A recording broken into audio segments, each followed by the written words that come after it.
This is Football at 4. Do you feel that the offense never felt fluid? Yes, I do. And I love Brian Johnson. I mean, he went to Utah. He was my alma mater, right? And I don't think it's fair to pin. He was great there, by the way. Oh yeah, on the cover of the NCAA football game. Yeah, I don't think it's fair to pin all the blame on him. You pin it just as much on a lot of us.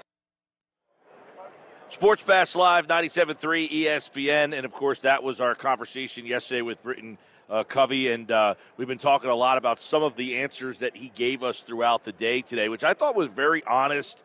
And I don't know that he said something that anybody should be upset with if you are in the Eagles organization. And all, not to say that the Eagles organization is mad at Britain at all, but obviously I think he basically told the truth. I think he said we struggled. Why?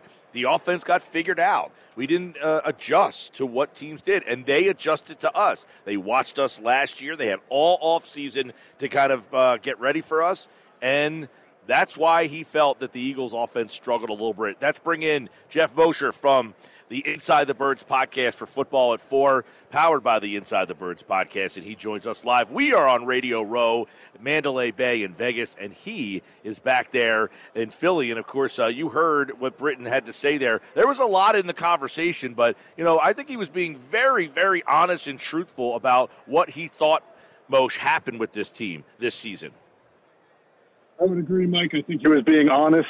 I think he was being detailed in his honesty. And he also made his rounds that day at numerous stations and I think pretty much gave similar kind of answers, because the big question from everybody to Eagles is what the heck happened, right? And that's been making the rounds. I would say, though, this, that while you and I and people in our business and fans appreciate honesty, sometimes when you tell the truth, you do incriminate certain people, or at least not throw them under the bus, but you expose them. And when you say, I don't think someone in the Eagles organization should have an issue with him being honest, no, but when you're a player and you say, our offense was good enough in 2022 to get to a Super Bowl, but then the opponents adjusted to us in 2023, and we did a bad job of counter-adjusting. What you're saying is, at least the way I would look at it, is that the coaching staff did not adjust to the adjustment. And I think that can be construed as a criticism, not from him, but from the outside and from objectively analyzing and saying the coaching staff did a bad job of adjusting to the adjustment. So in a way that he was trying to take the pressure off the coaches, but the way I interpreted his statements is that it's sort of the opposite, that the coaches did a bad job of recognizing something that Adam Kaplan and I on Inside the Birds were talking about all year long, is that they were stale, that people were sitting on their routes in the secondary from other teams, that they didn't do any kind of motion to try to throw defenses off. That is a coaching principle. So right. To say it's not the coaches, it's the players, but then to also say, well, our scheme got stale, you really are putting it on the coaches. And I imagine with all the notoriety that his interviews are getting, including the great one that you did with him, Mike and Scott, I imagine that someone's going to wind up talking to him.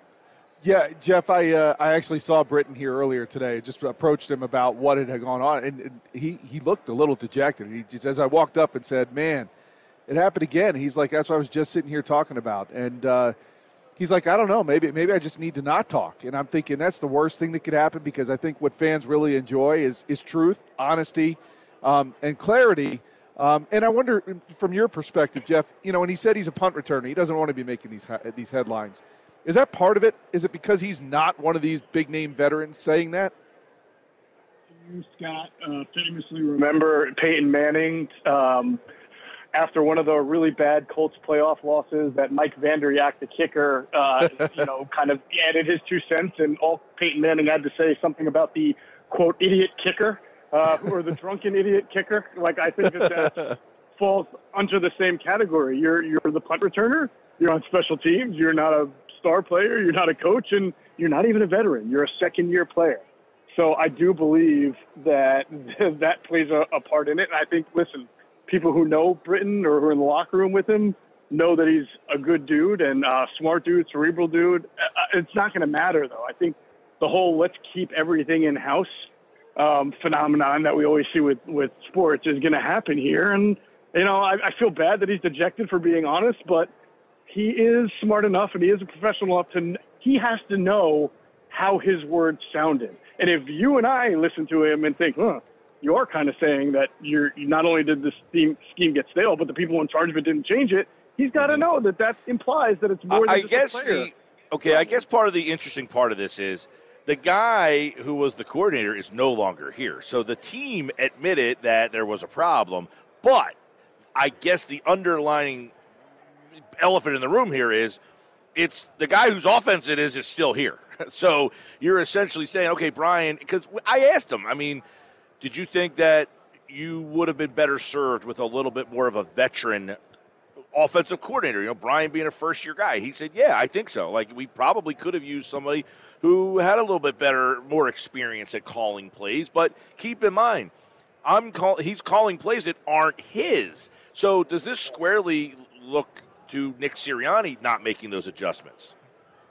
Clearly, right? And again, that was a big focal point of our discourse and dialogue on Inside the Birds for most of that second half.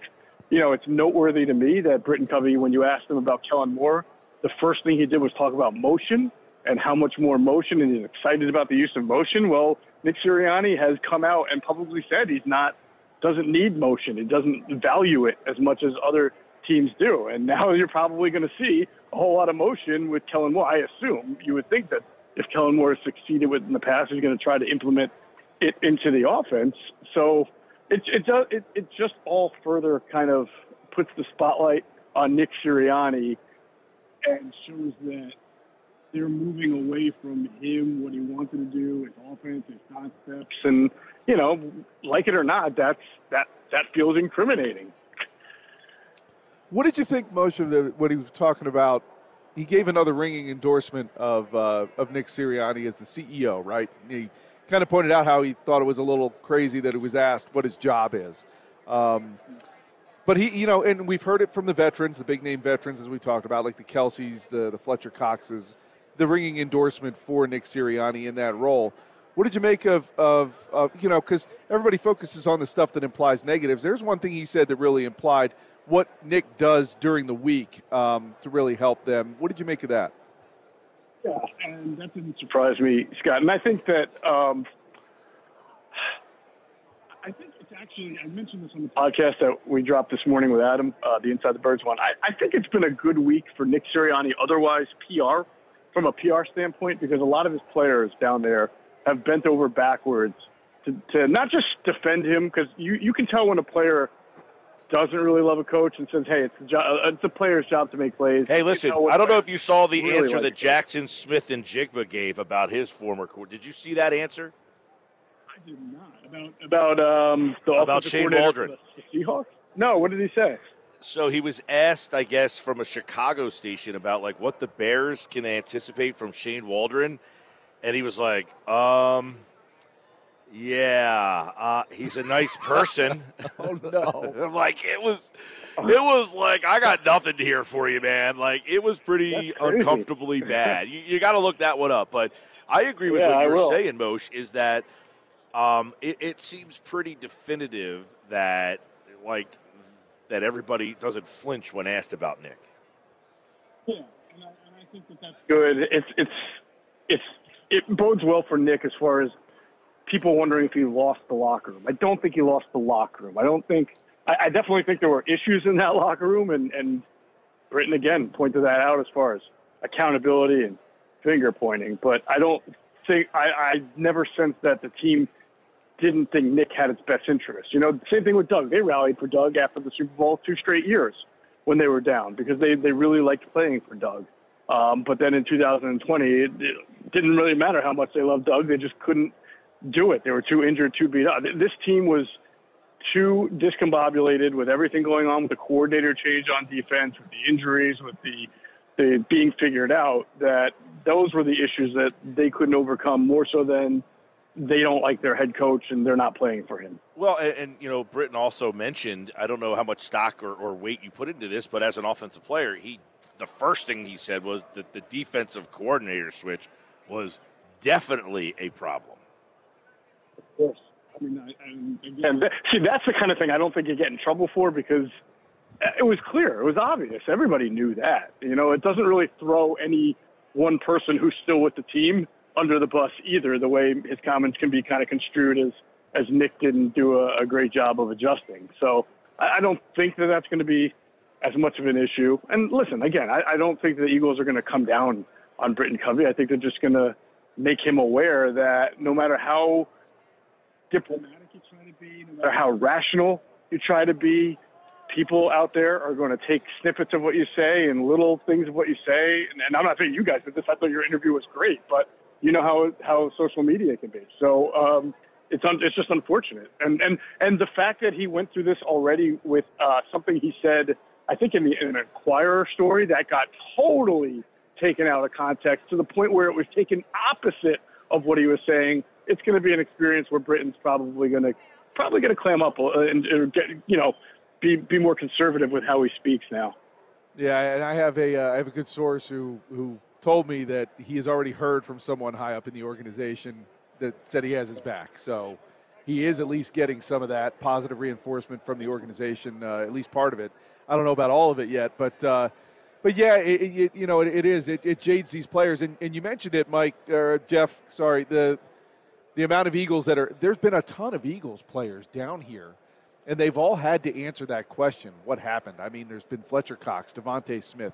We saw Jordan Davis today. You had Lane Johnson around, Britain Covey, and the list goes on. I mean, they've all had to answer that. And I guess this is part of what the team needs is that PR to move on. Do you think they've all done a good enough job of maybe doing that?